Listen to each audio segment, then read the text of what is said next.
que esta vez tiene a un invitado muy especial del ambiente académico universitario de Colombia y pues particularmente acá de nuestra universidad, el doctor Leonardo Solanilla. El doctor Leonardo Solanilla es toda una personalidad en su campo, seguramente en otras, pero en esta vez como el doctor para decirlo en breve, es doctor en matemáticas. Tiene una larga trayectoria como docente, como investigador y como autor. Esa larga trayectoria en estos campos le ha, pues, por supuesto, permitido tener una hoja de vida que, mejor dicho, ni tocarla porque no se nos come el tiempo. Y lo queremos justamente invitar en su calidad de miembro correspondiente de nuestra academia a disertar sobre un tema apasionante. Me disculpa la subjetividad, probablemente es algo subjetivo, pero es un tema apasionante. Alguna vez leí yo un libro de Jean-Pierre Bergman llamado Las raíces del pensamiento griego, o el pensamiento lógico, las raíces del pensamiento lógico griego.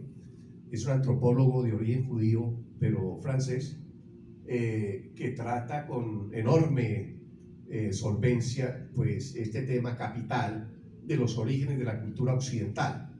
Y pues nosotros sabemos, por lo pronto, puede ser uno de los prejuicios en el contexto del tema que va a tratar el doctor Leonardo Solanilla, que los orígenes de la filosofía occidental, pues referencialmente nos lo ubican en Grecia. Y hablar de todo esta apasionante etapa de la formación del pensamiento lógico, de las matemáticas, pues hoy tenemos a una persona como el doctor Solanilla que nos va a hablar justamente de eso, el orgullo y prejuicio de las matemáticas griegas. Las matemáticas griegas. Bienvenido, doctor Solanilla, muchas gracias por su presencia y a ustedes por estar acá. Gracias, profe, por la invitación y pues esta es en cierta medida, ¿sí se oye? Sí. La conferencia de la desesperanza.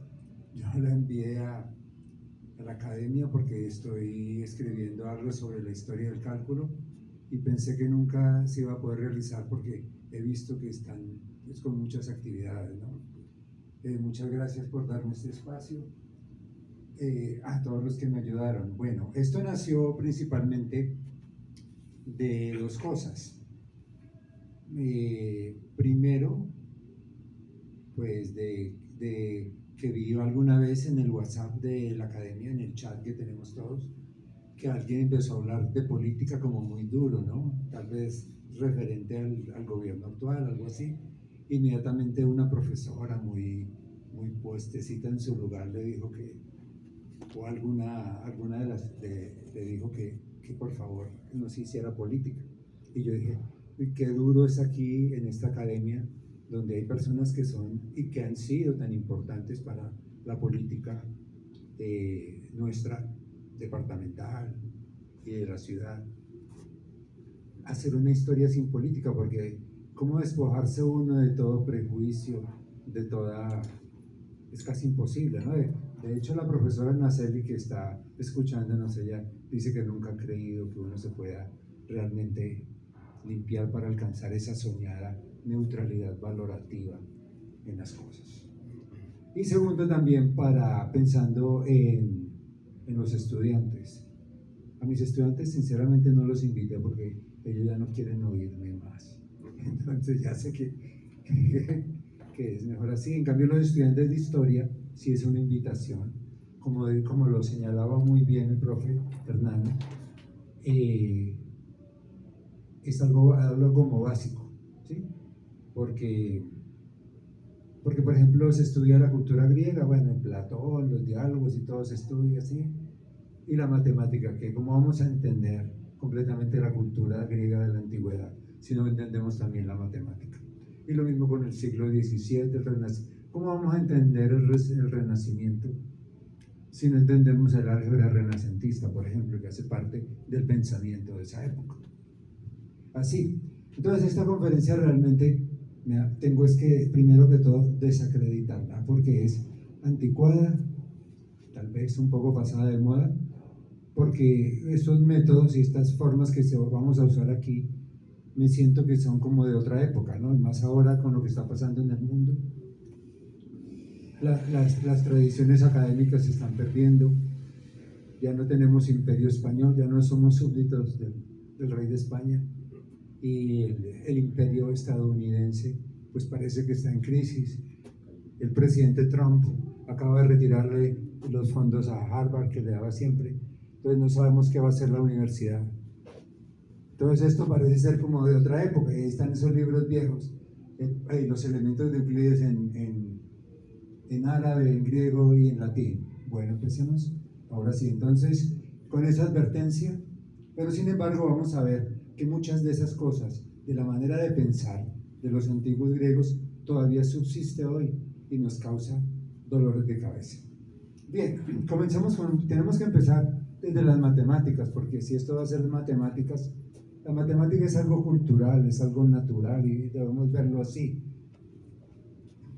Tiene muy mala fama, pero tenemos que empezar desde un hecho matemático para poder hablar de lo que vamos a hablar, de el orgullo y el prejuicio que está presente en las matemáticas griegas clásicas de la antigüedad. Entonces, este problema es muy fácil. Tenemos dos números, el número 44 y el número 12. ¿Sí? ¿Sí? Eso lo entendemos todos, esto es súper fácil. Entonces queremos encontrar una medida común, o sea, un número, 12 por 12 es 144, ¿no? Pero acá no es 100, sino es 44 nomás. Y entonces queremos encontrar un número que sirva para medir a 12 y a 44, ¿no? Por ejemplo, sabemos que el 2, ¿no? Porque los 2 son números pares, pero queremos buscar un número por cierto procedimiento que... Entonces, ¿qué hacemos? Cogemos el más grande y empezamos a restarle el más pequeño. A 44 le restamos 12 y nos da 32. Pero todavía nos queda mucho, entonces restémosle a esos 32 12, nos queda 20. A esos 20 todavía le podemos restar 12. Le restamos y nos quedan 8. Entonces ahí salió el 8. ¿Ve? Ahora, eso es lo que hacemos cuando dividimos, ¿no? Yo recuerdo en quinto primaria en el colegio de San Simón, me decía el profe allá de matemáticas, la división es solamente restar varias veces. Eso es lo que estamos haciendo, restando varias veces. Bueno, y nos quedamos ahora entonces con el 8 y el 12, ¿no? El 12 que viene de arriba y el 8 que fue lo que nos quedó, el residuo, ¿no? De haberle restado 12 y 12 y 12. Y hagamos lo mismo, entonces al 12 le restamos 8 y nos quedan 4, ¿sí? Y ahí nos quedamos con los dos últimos, el 8 y el 4, ¿sí? Y ahí sí, al 8 empecemos a restarle 4. O sea, siempre hacemos lo mismo. A 8 le restamos 4, nos queda 4, le restamos 4. Finalmente nos dio la resta el 0. O si ustedes están pensándolo, algunos lo pueden pensar como una división exacta finalmente. 8 dividido en 4, 2. Residuo 0. Bien. Y si nos devolvemos, vemos lo siguiente. 4 mide a 8, ¿no? Porque 4 por 2, 8. Y 12 también es medido por 4, porque 12 es 8 más 4. Entonces 8, además sabemos que 12 es 3 por 4, ¿no? Y seguimos subiendo y tenemos todos estos 12 que son medibles con el 4, y acá nos quedó el 8 que también se puede medir con el 4, o sea 4 también mide 44. Entonces ese procedimiento de restar y restar nos permitió encontrar el 4, y el 4 es la medida común entre 12 y 44. Ahora sí nos damos cuenta, ¿no? 4 divide a 12 y a 44 exactamente. Esto aquí ustedes dirán, eso tan fácil, eso lo estudian los estudiantes de matemáticas y hacen lo mismo que hicimos acá, lo hacen en general. O sea, estamos haciendo realmente una matemática que está en la base del álgebra contemporánea. Ahora, muy bien, este ejemplo me gustó mucho y lo saqué de Wikipedia en alemán, ¿no? Ahí dice, ejemplo. Entonces dice, el GGT de 12 y 44 es 4, ¿sí o no? La medida común más grande que podemos encontrar entre 12 y 44 es 4. Pero esos alemanes le dicen GGT y nosotros tenemos un nombre para eso, que es el máximo común divisor. ¿Sí? Entonces lo que hemos hecho acá es solamente repasar lo que el profe en primero bachillerato, porque en esa época no había sexto, me enseñó en el colegio San Simón que cómo hallar, y me lo enseñó por este mismo método. Este método tiene un nombre que vamos a ver ahora. Entonces, si uno tiene dos números como estos, ¿no? Y empieza a restarle el uno al otro y hacer lo mismo, a lo que queda, al más grande le resta el más pequeño así, finalmente nos vamos a quedar con un número que nos da la medida común más grande de esos dos números al comienzo. ¿Sí? Bien, pero esto es matemáticas, entonces ojalá fuera la vida así para los matemáticos, pero no, hay que ponerle un orden. Entonces, el resto, ya hicimos el ejercicio de matemática, ya podemos descansar porque ahora lo que vamos es a organizar esto mismo. Bien, entonces primero, ¿qué es un número? Bueno, entonces acá nos vamos ya a la antigüedad clásica, ¿no? El libro donde se recolecta, porque realmente no es un libro original, sino una recolección de todos los conocimientos geométricos sobre todo, y bueno, y aritméticos de la antigua Grecia, es los estoqueia, ¿no? Que no es sino la manera griega de decir elementos, los elementos, ¿no? Acá hay una profesora que estudiaba en Grecia y ella decía los estoqueia, es una manera rimbombante de decir los elementos de Euclides. Ahí es donde nos vamos a referir a ese libro para mirar este procedimiento, porque este procedimiento aparece originalmente o por primera vez, aunque seguramente se conocía desde antes, en los elementos de Euclides. Él no lo va a hacer como lo hicimos nosotros acá hoy, sino lo va a hacer de una manera muy especial, y ahí es donde vamos a encontrar el prejuicio y los valores que hay detrás de todo esto. Bien, ese libro tiene 13 elementos, o sea, elementos, tiene 13 elementos, también se llaman libros, y lo escribió pues el geómetra griego Euclides hacia el siglo III a.C. Este libro es importantísimo en la historia de la educación, no solamente porque fue libro de texto hasta el siglo XIX. No exactamente, no porque le iban cambiando cositas, ¿no? Pero durante toda la antigüedad clásica, el helenismo, los primeros siglos del cristianismo, la Edad Media, el Renacimiento, la Edad Moderna, siglo XIX, ese libro de los elementos fue texto. Solamente a finales del siglo XIX ya fue cambiado por otra cosa. Y nos vamos a concentrar en los libros 5 a 10, que es el donde habla sobre los números, ¿no? O sea, las proporciones, divisibilidad, etc. Listo. Entonces, para un matemático hay que decir qué es un número. Una cuestión muy dura, ¿no? Son los filósofos. Pero aquí no hay problema porque no estamos en filosofía sino en matemáticas. Entonces, en el elemento 7, ahí dice, definiciones, define qué es una unidad y qué es un número. Una unidad es aquello en virtud de la cual cada una de las cosas que hay se llama una. Eso es ya como filosófico. Pero aquí nos interesa la definición 2. Un número es la pluralidad compuesta de unidades. O sea, lo que está hablando Euclides es lo que hoy llamamos números naturales, que son los números de contar. 1, 2, 3, 4. Estamos haciendo aritmética súper fácil con los números de toda la vida, los que le enseña la mamá al niño, ¿sí? A veces los matemáticos comienzan desde 0, ¿no? 0, 1, ¿no? Pero la mamá nunca, la mamá empieza desde 1, 2, o la hermanita. Estamos hablando de esos números, ¿sí? Y esos números que hoy llamamos naturales tenían un nombre específico en la Grecia antigua. Se llaman aritmos. Acá está. Aritmos.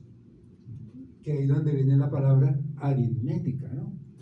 Aritmos, cuando hablamos de aritmos, es un número de contar. 1, 2, 3, 4, 5. ¿Y eso en qué idioma está escrito? Ustedes ya se dieron cuenta, en griego antiguo, pero un griego más fácil, porque es el griego, la lengua común, ¿no? O sea, en el imperio, cuando la Grecia ya no era la hegemonía de Atenas, sino el imperio de Alejandro, se habló una lengua que sí conservaba todo lo del griego, pero que era un poco más sencilla porque era la lengua franca, la lengua vehicular del imperio de Alejandro, que es la lengua común, es como un griego un poco simplificado. En ese mismo idioma se escribieron los evangelios, ¿no?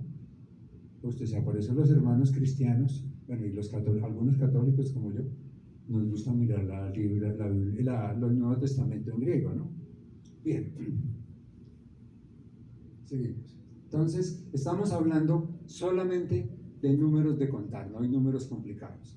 Nos interesa el caso no nos interesan las divisiones exactas.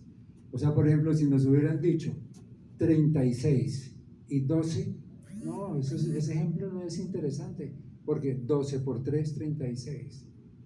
O sea, en alguna época nos enseñaban la tabla del 12, ¿no? Hoy en día ya no, pero bueno. Pero 12 por 3, 36. Entonces, ahí la medida común es 12. Entonces, no, nos interesa caso interesante. 44 y 12. Ahí sí la división no es exacta. Bien. O sea, cuando un número de los dos dados es la medida de otro, eso en este caso no nos interesa. Sigamos. Bien. Entonces, aquí viene. Esto es lo que hicimos al comienzo, de restar y restar y restar para encontrar la medida común. Eso algo raro, porque he estado buscando antecedentes en la India o en la China y no he encontrado. Parece realmente que sí es algo que solamente se da por primera vez en los griegos. Entonces, fíjense que el griego es fácil, dice dio aritmón, o sea, dados dos números, bueno, dos números desiguales, y se vamos restando sucesivamente el menor del mayor. O sea, lo que hicimos al 44 empezamos a restarle el 12 sin que quede nada, nunca, bueno, hasta que quede una unidad. O sea, hacemos el procedimiento que hicimos, restamos y luego con los que quedaron restamos y restamos, y al final nos queda uno, o sea, nos queda solamente una unidad. Los números se llaman primos entre sí. ¿Sí? Le pone orden en ese caso. O sea, cuando al final nos da 1. Y claro que es una bobada. ¿Qué quiere decir eso? Que 1 es la medida más grande. Por ejemplo, tomen 5 y 7. Mira, aquí están. 7 y 5. Y miremos a ver si son primos entre sí o no. Pues acá estamos haciendo eso que se llama, el procedimiento se llama algoritmo de Euclides. Tenemos el 5 y el 7. Al 7 le restamos 5, ¿no? Porque al más grande le restamos al más pequeño. Nos quedan 2, ¿no? ¿Sí? Nos quedan 2 y ahora acá nos quedaron 2 y 5, ¿no? Entonces al 5 le restamos 2 y 2 y nos queda 1 nomás, ¿no? Entonces 5 y 7 es una bobada para los matemáticos que estén oyendo esto, pero 5 y 7 son primos o sea, la medida común de 5 y 7 es 1, ¿no? Miren, el 2 no sirve porque no son pares, el 3 tampoco, el 4 ya es muy grande. Entonces la medida común, Euclides siente que debe decir que la medida común, cuando dos números tienen una medida común igual a 1, se llaman primos entre sí. Bueno, pero este caso no nos interesa mucho, nos interesa el otro. Aquí dice, entonces, dados dos números no primos entre sí, como los que hicimos al comienzo, 44 y 12, esos son los que hay que tener en mente. hallar su medida común. Entonces él hace el dibujito y hace toda la demostración matemática que a algunos no les gusta, pero que es lo que hicimos.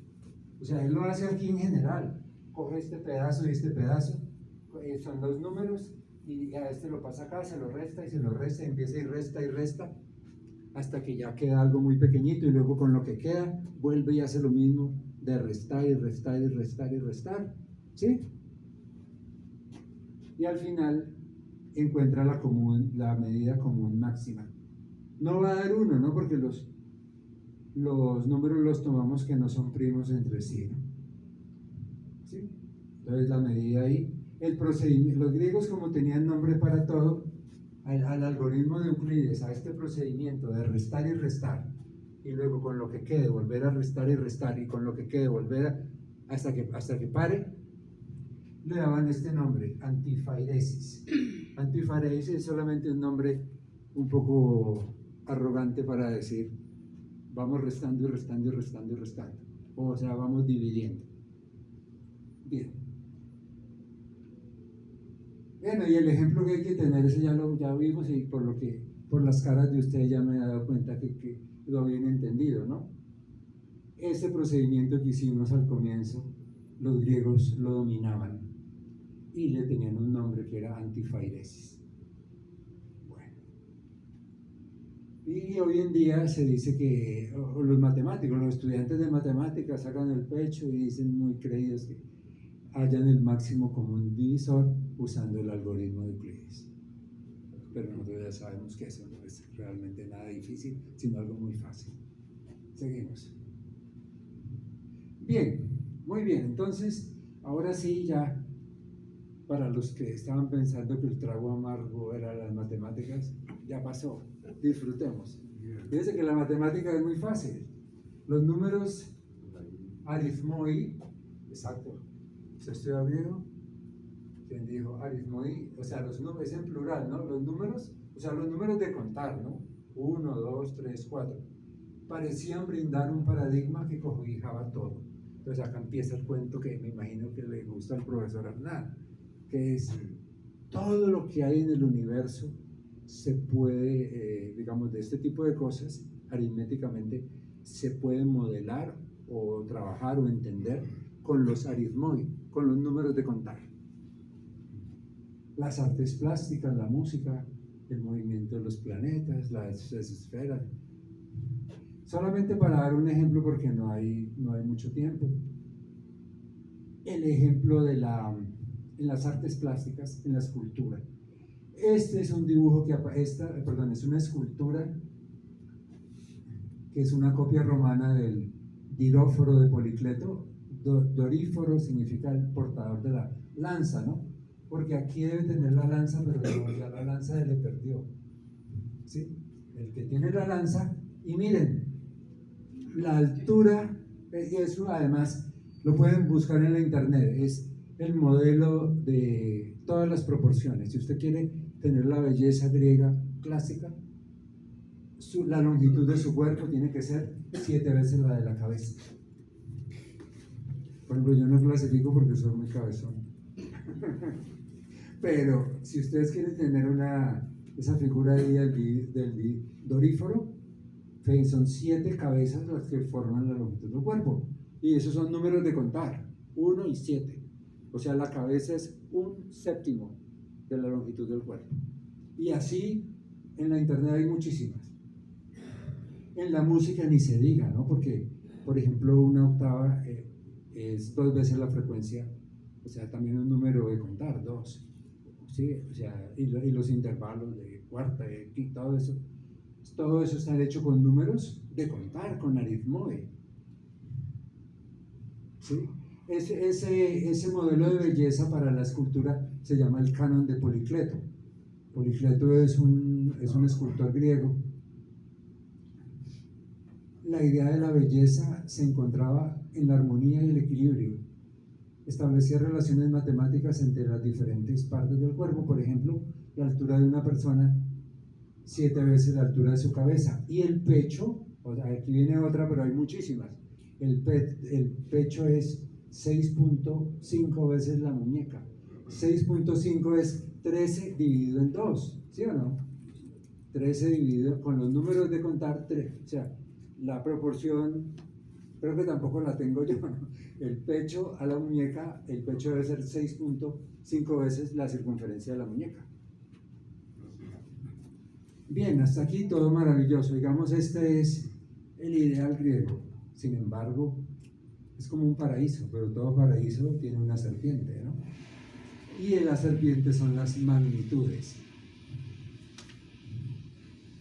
Bien, entonces, incluso antes del libro del elemento 7, en el elemento 5, él habla de otra clase de lo que hoy llamamos números. Y lo decimos que son magnitudes. Una magnitud es una parte de una magnitud. Entonces ya vemos, dice que es definición tan mal hecha, porque está usando el término que va a definir para definirlo. Pero eso tiene que ver con ciertos problemas, porque aquí ya realmente ya hay serpiente, ya hay veneno. La magnitud es una parte de la magnitud, la menor de la menor, y mide cuando mide a la más grande. Bueno, eso es muy difícil de decir, pero las magnitudes para avanzar, las magnitudes son los números que hoy escribimos con decimales. No los números de contar, exacto, no lo 1, 2, 3, sino, por ejemplo, 2,574225,7, algo así. Entonces, son lo que hoy llamamos los números reales, o sea, los números que además pueden tener infinitos decimales, ¿no? Y dale, y dale, y dale, y dale. Y eso ya es veneno porque ya no son números de contar. Sigamos. Entonces, aquí esta palabra peliagudo se me ocurrió y busqué en el diccionario de la Real Academia y aparece. Asunto peliagudo, o sea, es un asunto delicado. Lo mismo que hicimos, o sea, lo que hicimos al comienzo, ¿se acuerdan? Con 44 y 12, hacerlo ahora no con números de contar, con aritmoi, sino hacerlo, devolvámonos un poquito. El nombre griego para las magnitudes es este, megathos. Y ahí nos parece que está relacionado con megas, con mega, que es grande, ¿no? Como por ejemplo Alexandros, megas Alexandros, Alejandro grande, el magno, se conserva ahí. Bueno, entonces, esa es, por eso decimos magnitud. Entonces, los aritmoi son los de contar y megathos y yo son lo que hoy llamamos números más complicados. ¿Sí? Tienen decimales, incluso muchísimos. Bueno, entonces, acá viene el problema. O sea, el problema de investigación de Euclides es el siguiente. Vamos a tratar de hacer lo mismo que hicimos con los números de contar, pero no usando números de contar, sino magnitudes. Magnitudes, ¿sí? Vamos a tratar de coger dos magnitudes, por ejemplo, usted escoge 2,57 y él escoge 1.0004 y vamos a encontrar una medida común para esos dos números. Pues el problema es que no siempre se puede hacer. Y este es un problema que todavía los matemáticos hoy en día están bregando con ese tipo de cosas. Las magnitudes, o sea, casi toda la historia de las matemáticas ha sido un estudio de las magnitudes. Entonces, cuando sí se puede hacer, o sea, cuando cogemos los números y uno le restamos y le restamos hasta que encontramos 0, se llaman conmensurables. Esa es la famosa querella y cuando no se puede hacer, se llaman, vaya sorpresa, ¿no? Inconmensurables. Conmensurable se refiere a 2. O sea, no es la palabra conmensurable en el sentido que lo usamos día a día, que se puede medir o no. O que, no, es que el amor que te tengo es inconmensurable, dice, ¿no? O sea, que es grandísimo. No, así no se usa acá. Inconmensurable se refiere a 2. Tiene 2 números y no es posible encontrar una medida común. 2 magnitudes y no es posible encontrar una medida común. Ahí ya empieza la cosa a estar rara. O sea, ya está pasando algo raro en el pensamiento, ¿no? Cuando se les puede encontrar una medida común a los dos, se llaman conmensurables. Y la etimología latina es muy clara, conmensurables, o sea, una medida común. Y inconmensurables, pues es que no tienen una medida común.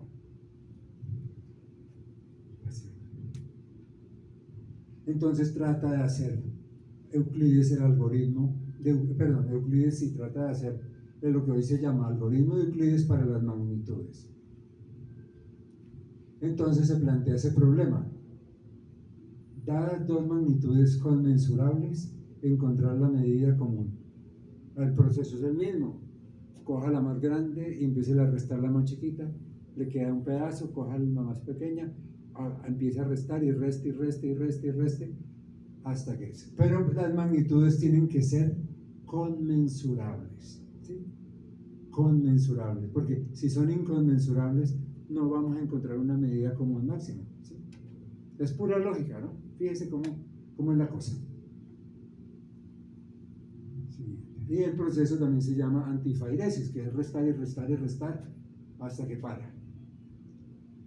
Bueno, entonces ustedes me dicen acá, yo sé que algunos acá que los he visto interesados y varios dirán, un ejemplo, porfa, ¿sí?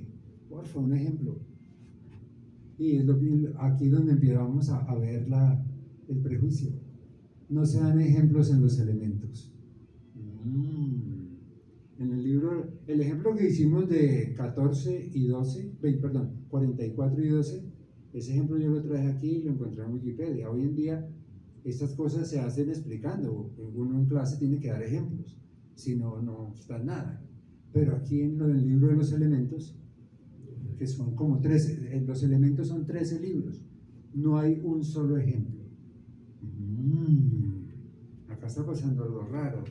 Esotéricos, o sea, hay un saber que está escondido ahí y que no queremos decir. Y esto está muy ligado naturalmente, ¿no? Porque Platón, ustedes lo conocen de eso más que yo porque son estudiantes de humanidades o humanistas. A veces tienen sus salidas como que no sabemos, ¿no? Que eso de la Atlántida. Bueno, de todas maneras sí habían en la antigua Grecia algunas sectas que se dedicaban a las matemáticas. Por ejemplo, la más famosa, la de los pitagóricos. Los que sabían los ejemplos, pero no lo decían, eran los pitagóricos. O sea, es muy raro porque dicen que hay números, perdón, hay magnitudes que son inconmensurables. Entonces yo digo, por favor, denme un ejemplo. Si yo con el ejemplo yo me defiendo y entiendo. Yo lo diría, pero no pone un ejemplo. Los pitagóricos sí sabían cuáles eran los ejemplos. Por ejemplo, si ustedes cogen un cuadrado, ahorita lo vamos a ver, y cogen la diagonal y el lado son inconmensurables, no tienen una medida común.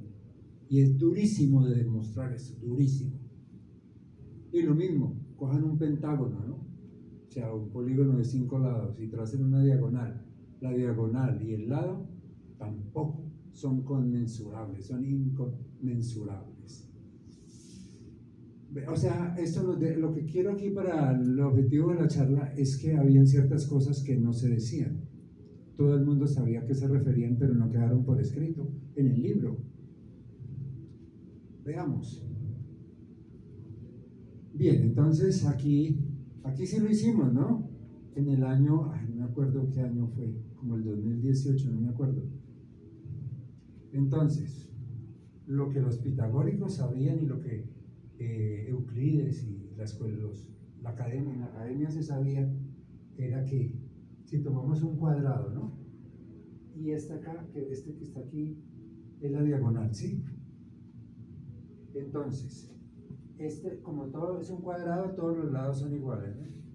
Si tomamos este lado y esta diagonal, no es posible encontrar una medida común. ¿Sí? No es posible encontrar una medida común. Eso es lo mismo que pasa al estudiante de matemáticas y nadie se acomide y le explica ni tiene un poquito de misericordia, porque uno cuando le dicen esto uno no sabe por qué. Entonces En esta tesis que hicimos, yo fui jurado en esta, perdón, fui director de la tesis de Sirlendi, Cardona y Mauricio Muñoz. Hicimos el ejercicio de hacerlo con regla y compás, ¿sí? O sea, ¿qué vamos a hacer? Antifairesis. O sea, cogemos el diámetro, ¿no? Y le vamos a restar el lado. ¿Cómo le restamos el lado? Pues cogemos el compás aquí y trazamos acá. Aquí nos va a dar el lado, ¿no? Porque en el compás todos tienen la... O sea, o si quieren de otra manera, cojan la diagonal y resten el lado. Entonces quedó este pedacito volando. Ahí ya no alcanzo otra vez. Entonces toca tomar este pedacito como medida. Lo toman acá y hacen así. Entonces ahí se ve una maraña, pero lo que están haciendo Sirwende y Mauricio, que fueron estudiantes en la maestría de Educación Matemática de la Universidad de Medellín, lo que están haciendo es restándole. ¿Cómo resta uno dos segmentos? Pues si tiene uno de 10 metros y otro de 5 metros, al de 10 le resta el de 5 y quedan 5. Eso es lo que hicieron ahí. Sino que lo hicieron varias veces, y eso es hecho con un programa GeoGebra que permite ampliar hartísimo y encontrar más o menos. Pero el procedimiento fue que lo hicieron hasta que los ojos les dieron. Ya después no se podía porque estaba muy pequeñito. Pero el procedimiento nunca paró. O sea, no se puede llegar a parar. Y de hecho después se puede demostrar de que el procedimiento nunca para.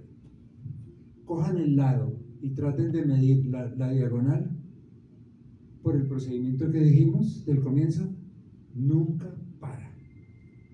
Los árabes también, en la Edad Media, que se inventaron eso de sacar la raíz cuadrada, ¿se acuerdan? Es la diagonal, es la raíz cuadrada de 2 por el teorema de Pitágoras. Y se pusieron con ese algoritmo que tenían, que lo enseñaban en la primaria, ¿no? Cuando estaba la aritmética de Bruño.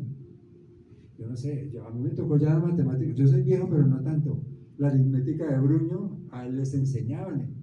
A la profesora Naceli que nos está escuchando le enseñaron en Medellín a sacar la raíz cuadrada a mano. Y sacaban la raíz cuadrada y sacaban decimales y decimales y decimales y nunca paraba.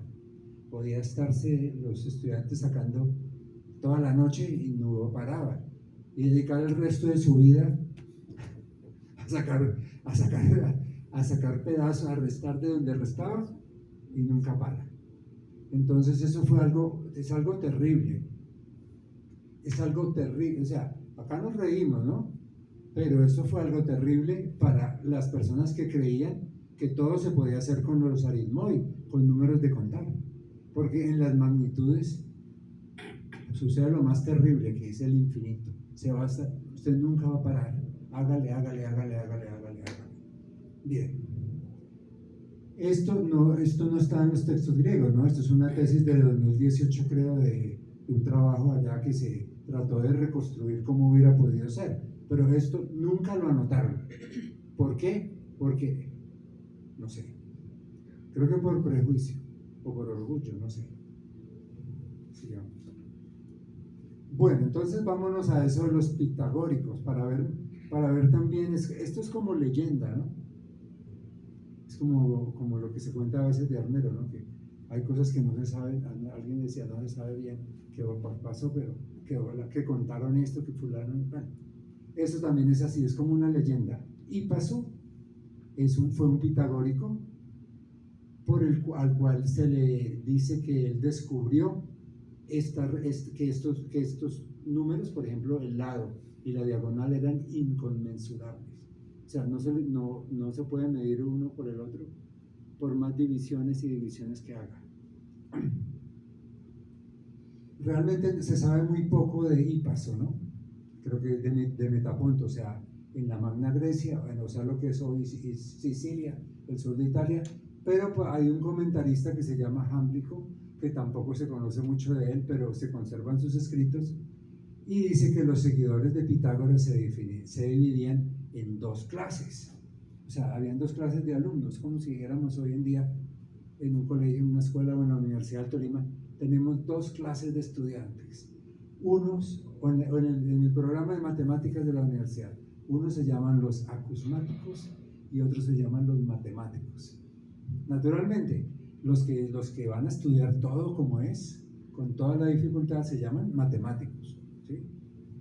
Y que eso de acusmático tiene que ver con, todavía alcanzamos a ver aquí, con oír, ¿no? Acústico, el verbo acústico, o sea, eran los que solamente oían, pero no participaban, no podían hablar.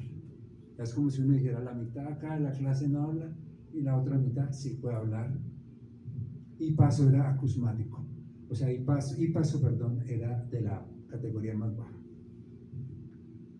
Pero hay una leyenda que debe tener algo de cierto. Hipaso reveló la construcción de la esfera de 12 pentágonos.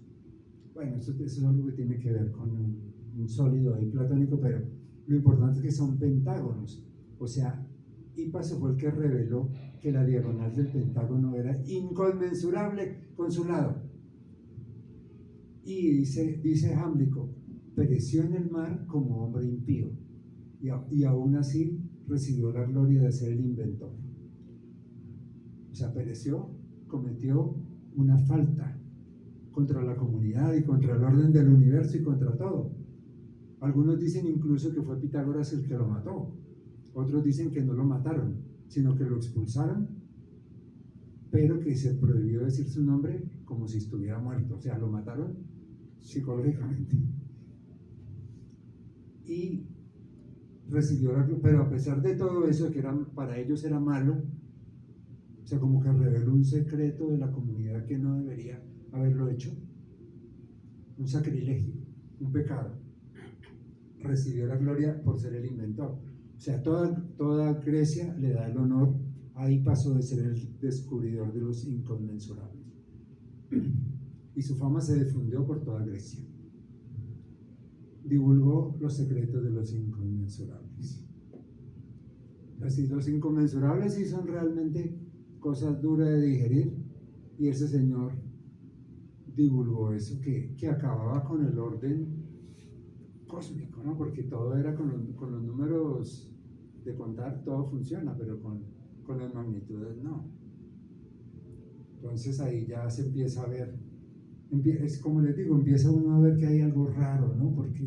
Porque ese esoterismo, no decir qué es lo que realmente está pasando, como se haría, como alguien no se da una explicación, sino se tiene como algo escondido. Entonces, acá tocamos fondo. El asunto es que los matemáticos, Euclides sobre todo, es de la escuela platónica, son platónicos. Algunos dirían de esa escuela, y algunos de la escuela, digamos, marxista, dicen idealista, y realmente hay un testimonio en el Teeteto de Platón, donde se mencionan esas raíces se mencionan muchos números más que son inconmensurables. Pero ahí no se muestra por qué tampoco, sino está hablando Sócrates con Teeteto, ¿se acuerdan? Y entonces lo empieza a interrogar sobre Teodoro. Teodoro es el maestro de Teeteto. Y a propósito del Teeteto, todo el mundo habla del diálogo de Teeteto, pero Teeteto era matemático y Teodoro también. Entonces, ¿por qué entrevista Sócrates a Teeteto sobre lo que ha enseñado Teodoro? Para entender el diálogo, si usted quiere entender a Platón y todo como estudiante de humanidad, hay que entender también cuál era la matemática que había ahí. Entonces lo que hacían era esta construcción, esta espiral, ¿no? Esta espiral que acá tiene 1, 1. Entonces 1 al cuadrado más 1 al cuadrado de 2, esto mide raíz de 2. Si le pone acá perpendicularmente 1, le da raíz de 3, raíz de 4, raíz de 5, entonces aparecen todas las raíces cuadradas ahí, ¿sí? Cada vez más grandes, ¿sí? Y todos estos números, salvo por ejemplo 4, porque raíz de 4 es 2, o 9, o 16, Los demás son todos inconmensurables con el lado. Entonces, lo que hace ahí en esa parte del Teeteto es que Platón cuenta que en la escuela de él sí tenían un conocimiento de otras magnitudes que eran inconmensurables, muchísimas, infinitas. Y es un asunto de matemáticas. A uno le dicen Teeteto y uno se imagina que era un filósofo por allá ateniense, no, es matemático. Bien. Bueno, lo que hay de fondo aquí es el platonismo. Los matemáticos griegos, yo diría que todos los que se conocen como Euclides, son platónicos o neoplatónicos. Eudoxo, por ejemplo, fue estudiante de la academia, y la academia, recordemos, la academia de Platón, ¿no? A él se le atribuye la teoría de las proporciones, o sea, lo que sabía Euclides tal vez sobre estos inconmensurables y estas cosas, lo aprendió de Eudoxo. El conocimiento, o sea, ¿y qué significa ser platónico? Bueno, es una cuestión muy complicada, pero digamos unas cuestiones facilitas. El conocimiento originario de la percepción de los sentidos es mutable y versátil. O sea, lo que aprendemos por los sentidos no es verdad. Los conceptos y las ideas, la realidad no es lo que vemos ni lo que sentimos, sino lo que existe por allá en el mundo, encima de los cielos de las ideas. ¿Sí? El verdadero conocimiento de las cosas se logra dialogando, o sea, como decía al comienzo el profesor Hernán, el pensamiento se vuelve sobre sí mismo. Pero o sea, hablar de experimento, por ejemplo, sería imposible, como hoy en día todo es experimento, ¿no? ¿Y cuáles son las ciencias que más publican hoy en día? La biología, la química, la física, porque están experimentando y mirando lo que nos dicen los sentidos y lo que medimos. Esto es totalmente imposible para los griegos, para entender cómo era que ellos pensaban, o por lo menos para los matemáticos griegos, porque para Aristóteles sí él admite lo de los sentidos, ¿no? Las ideas eran realidades separadas de la existencia de las cosas. De la misma manera, el conocimiento y el alma eran diferentes a la realidad y el cuerpo. O sea, lo que percibimos por los sentidos no es la verdad está en el mundo de las ideas, y hay que pensar y razonar, y por medio de la lógica encontrar la verdad. Sin referencia alguna al mundo físico, ¿no? O sea, y mucho menos ir a decir algo material, ¿no? Materialismo, no, lejísimos.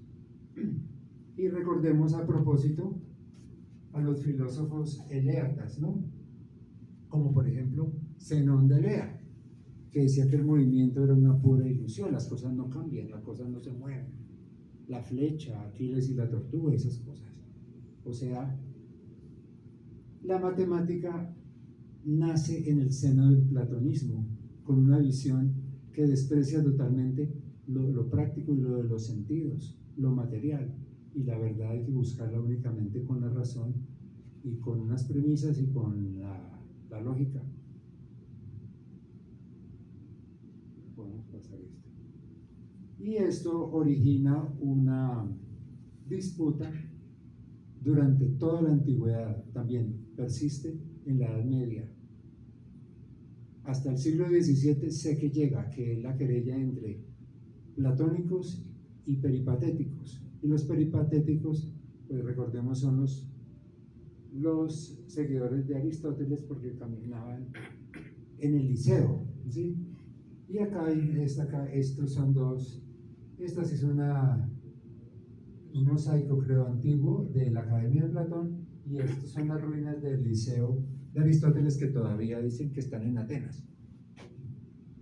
Y esa querella, si nos vamos por los sentidos, aceptamos que los sentidos sí nos ayudan a entender el mundo o no, y rechazamos eso, y tenemos es que nosotros hacer argumentos como Zenón de Elea, ¿no? Con solo argumentos lógicos decía que el movimiento produce una contradicción y el movimiento no existe.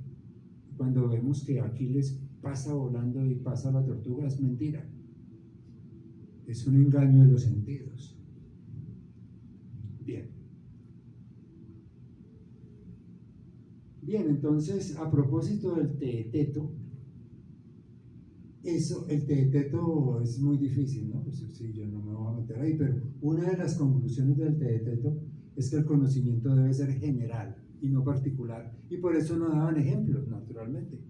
O sea, hay que hablar de las cosas en general,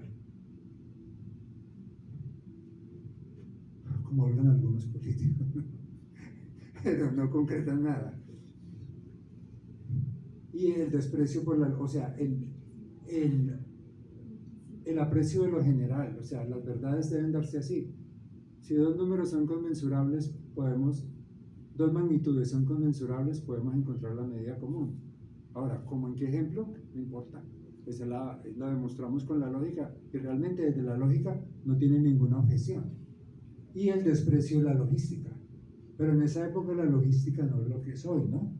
Hoy en día la logística, y se estudia en el SENA y todo, que es para organizar un evento, incluso para organizar las reuniones, por ejemplo, de la academia, hay que organizar, hay que poner todo eso, es toda una cantidad de acciones coordinadas que son bastante complejas.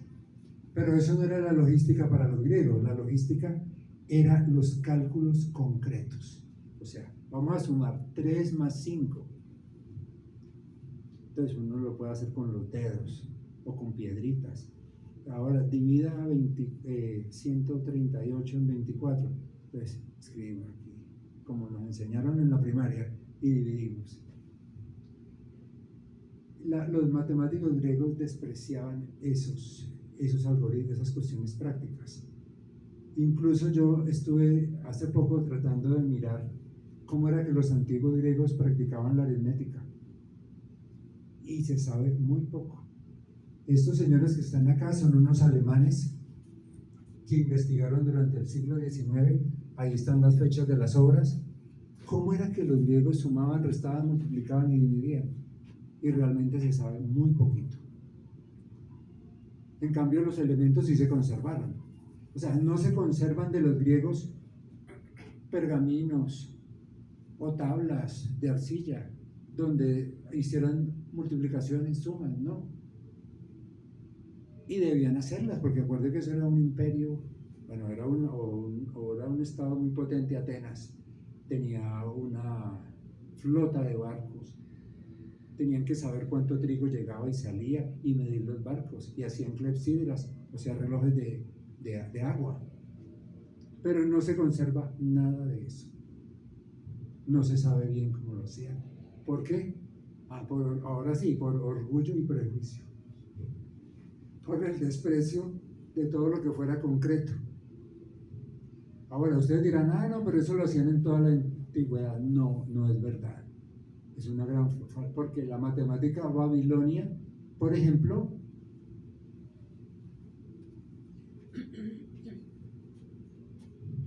sí, ahí se conservan tabletas de arcilla y millares de arcilla, donde hay cálculos prácticos y donde se contabiliza el trigo que entra y sale de la bodega. Y esta está en la Universidad de Yale, se llama la tablilla 7289, que es, imagínense, mucho más antigua que Euclides, aproximadamente de 2000 a 1650 antes de Cristo.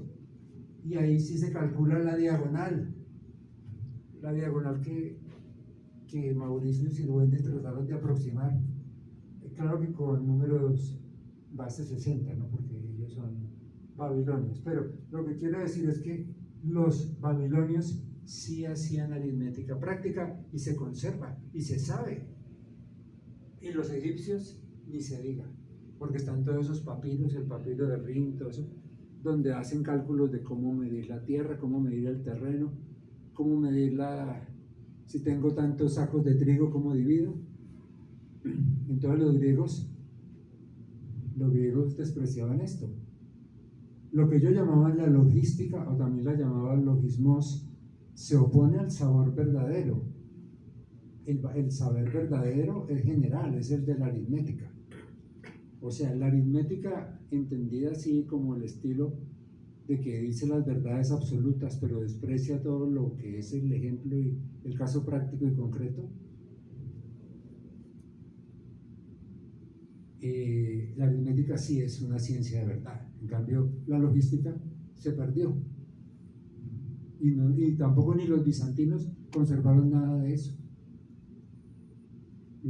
Y generalmente a uno cuando le enseñan matemáticas le dicen que los griegos son lo último en guaracha porque lograron quitarle toda esa cuestión práctica y material a las matemáticas y las volvieron algo abstracto y maravilloso. Por ahí hay un libro de un profesor muy famoso de la Universidad de los Andes donde se inventa un diálogo donde habla de por qué los griegos, pero que como se trata es de contar la otra historia. Entonces más bien veámoslo como algo que se perdió algo, no porque se perdió lo práctico, se perdió el ejemplo. Bueno, ¿y cómo se resolvió este problema? Bueno, ahora aquí vámonos relajando ya para terminar. ¿Cuál fue la solución que dieron al final de la antigüedad ellos al problema? Pues la lógica. Esa es otra cosa, hay que pensar también la lógica. Todos pensamos de que es que la lógica, pero no sabemos qué es lo. Hay un profesor en la Universidad de Tolima que sabe mucho de lógica y él nos habla de muchas lógicas. No hay ninguna lógica así que sea absoluta. O sea, la lógica yo creo que es algo cultural, que por alguna razón u otra se hace para decidir. Por ejemplo, para la solución completa al problema, que es todavía la que estudian los estudiantes hoy en día en todo el mundo, de la raíz de 2 por lo menos, o sea, la diagonal del cuadrado que es inconmensurable con el lado, se da en una proposición al libro 10 de los elementos, pero es apócrifa. Ya se sabe que eso no lo escribió Euclides, sino que se la anotaron después. Dice, en los cuadrados el diámetro es inconmensurable con los lados. Y también hay la misma demostración aparece en el libro de Aristóteles sobre la lógica, que se llama Analítica Priori, ¿no? Los primeros analíticos. O sea, platónicos y aristotélicos sí están de acuerdo en algo, en la lógica. ¿Y qué tipo de lógica se inventaron? Pues para poder esto, la reducción al absurdo. Reductio ad absurdum, todavía se dice así. Ahí está el nombre en griego. Demostración por reducción al absurdo. ¿Y qué es esto? Pues que lo que hacen es lo siguiente. Venga, les cuento aquí para terminar. El lado y el diámetro son conmensurables. O sea, debemos demostrar que son inconmensurables, ¿sí? Pero se supone que son conmensurables. O sea, se supone lo contrario, ¿sí? Por eso se llama a veces demostración por contradicción. Y se empieza a argumentar y se descubre un absurdo. O sea, se reduce a un absurdo. Entonces nos devolvemos. ¿Qué fue lo que yo supuse? Que eran conmensurables. Si supongo que son conmensurables, se produce un absurdo. Entonces de donde proviene es falso. O sea, no son conmensurables, son inconmensurables. Por un argumento solo de la ley del pensamiento. Esa reducción al absurdo ha tenido algunos lógicos lo aceptan en sus lógicas, otros no. Pero al final de la antigüedad griega se aceptó la lógica, y la lógica manda todo, que es una pura operación del pensamiento. Supongo que la diagonal del cuadrado es conmensurable, porque supongo lo contrario, es conmensurable con el lado. Tienen una medida común. Y empiezo a argumentar aquí y llego a algo imposible, a algo absurdo. Entonces, lo que supuse es falso. O sea, no son conmensurables, son inconmensurables. ¿Sí? Ese es el argumento. Y ahí terminó todo. Ahora, muy bien. Para terminar con algo menos, creo que se fue también muy técnico, pero no importa. Las pruebas PISA. ¿Sí? Todos han oído hablar de las pruebas PISA, ¿no? A nosotros nos llama ya el decano y nos regaña. Y nos dice, ¿cómo es que los estudiantes de incluso como también formamos educadores, a los de educación imagino que les dan más duro y les dicen, ¿cómo es que estos estudiantes no aprenden la matemática y les va tan mal en las pruebas PISA? ¿Qué pasó? Pues lo que pasa es que esas pruebas PISA están diseñadas para unas matemáticas diferentes, más babilónicas, o sea, unas matemáticas más prácticas, o sea, unas matemáticas donde se plantea un problema, hay que modelar algo de la realidad, hacer un modelo matemático, resolverlo, es un proceso mucho más complicado. Y resulta que las pruebas PISA, algunos países les va muy bien, Finlandia, Corea del Sur, Singapur, creo que en el Reino Unido, o sea, Inglaterra, les va muy bien, pero porque ellos tienen una visión no tan euclidiana, no tan formal de las matemáticas. En cambio, fíjese tan paradójico, Italia, Francia, España, no les va tan bien. Y a nosotros ni se diga.